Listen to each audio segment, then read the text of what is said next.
So how do you delete email contacts on Android? Let's talk about it and let's discuss this topic. If you are first time on Foxtecc, most definitely become part of the community by subscribing and you're not going to miss anything important. Well, inside of your contacts app, you can locate the left panel or more options in the top.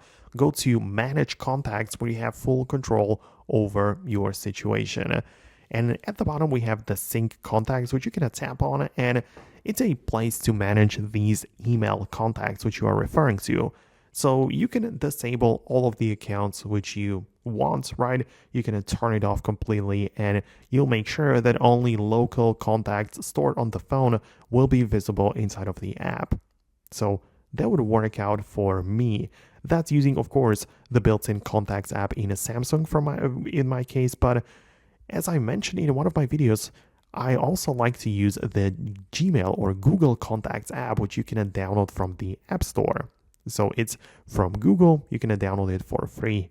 And in there, you can also browse your email contacts, but also specifically see which account you are looking at currently, and also perhaps decide to only view the device's contacts, right? So that way you get to manage the contacts separately and individually, right? So I can see I have a couple of stored on my devices.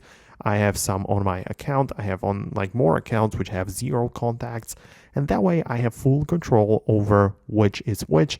And I believe that it's actually a bit better than using the first solution. So let me know what you think. Share your feedback below. Most definitely stay tuned by subscribing so you don't miss videos like this one in the future. Thanks a lot and I'll see you later.